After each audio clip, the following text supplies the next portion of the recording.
On the morning of Wednesday, November 18, 1863, President Abraham Lincoln boarded a special train bound for a small Pennsylvania town called Gettysburg. He had been asked to make a few appropriate remarks at a ceremony convened to consecrate the grounds of a new cemetery.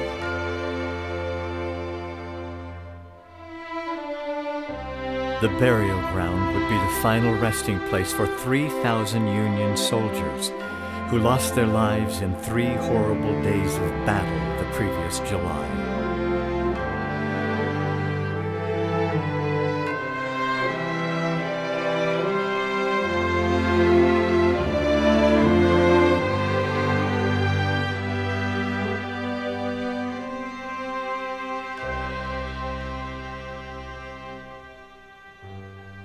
Lincoln felt uneasy.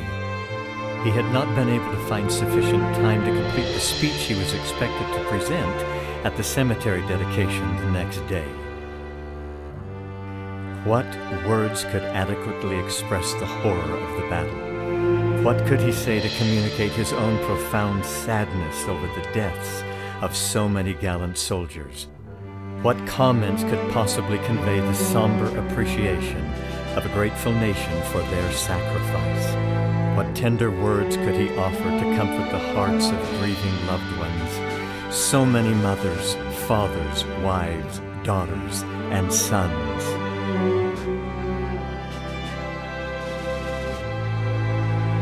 The president pored over his speech as the train wound its way through the rolling Pennsylvania countryside. Finally, arriving in Gettysburg, he retired to his room where he continued to ponder, write, revise, and write some more until well into the night.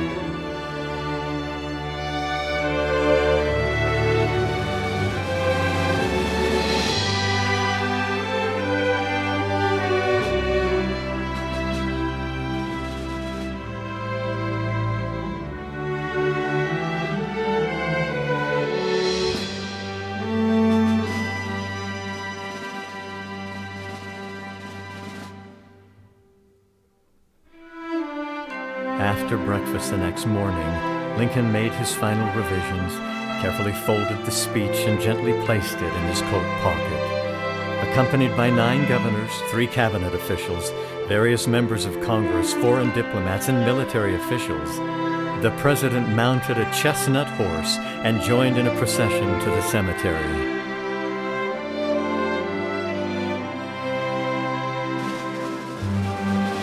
One of the residents who lined the parade route remarked that Lincoln bowed with a modest smile and uncovered head to the throng of women, men, and children that greeted him from the doors and windows of the town.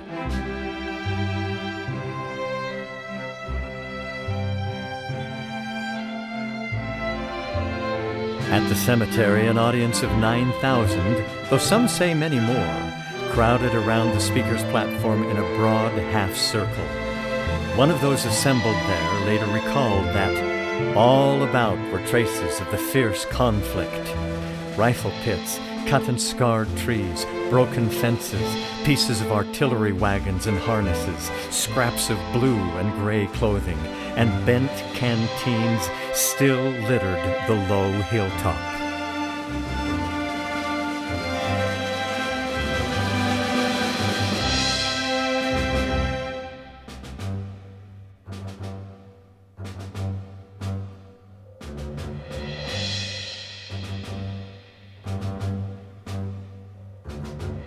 The ceremony began. Chaplain Thomas Stockton offered an invocation. Edward Everett, former governor of Massachusetts and one of the nation's most famous orators, presented an eloquent address that lasted over 2 hours. Abraham Lincoln arose, shook Everett's hand, and removed the papers from his coat. He put on his wireless spectacles and turned to the anxious throng before him.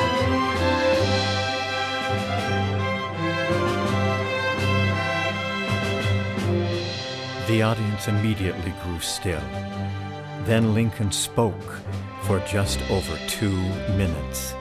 and in 10 sentences he invoked those exalted principles of freedom, of humanity, and of a unified nation to which he, like the brave soldiers he honored that day, had dedicated his life.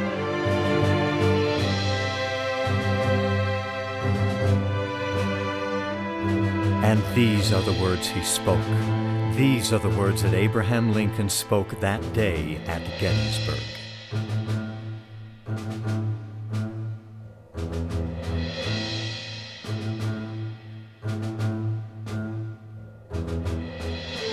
Fourscore-and-7 years ago, our fathers brought forth on this continent a new nation, conceived in liberty and dedicated to the proposition that all men are created equal. Now we are engaged in a great civil war, testing whether that nation or any nation so conceived and so dedicated can long endure. We are met on a great battlefield of that war. We have come to dedicate a portion of that field as a final resting place for those who here gave their lives that that nation might live. It is altogether fitting and proper that we should do this.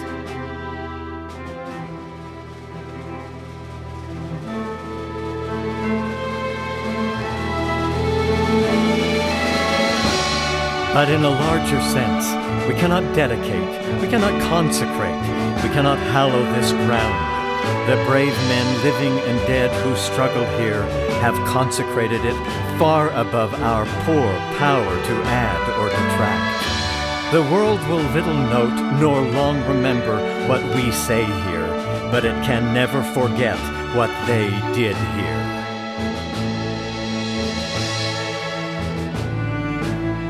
It is for us, the living rather, to be dedicated here to the unfinished work which they who fought here have thus far so nobly advanced.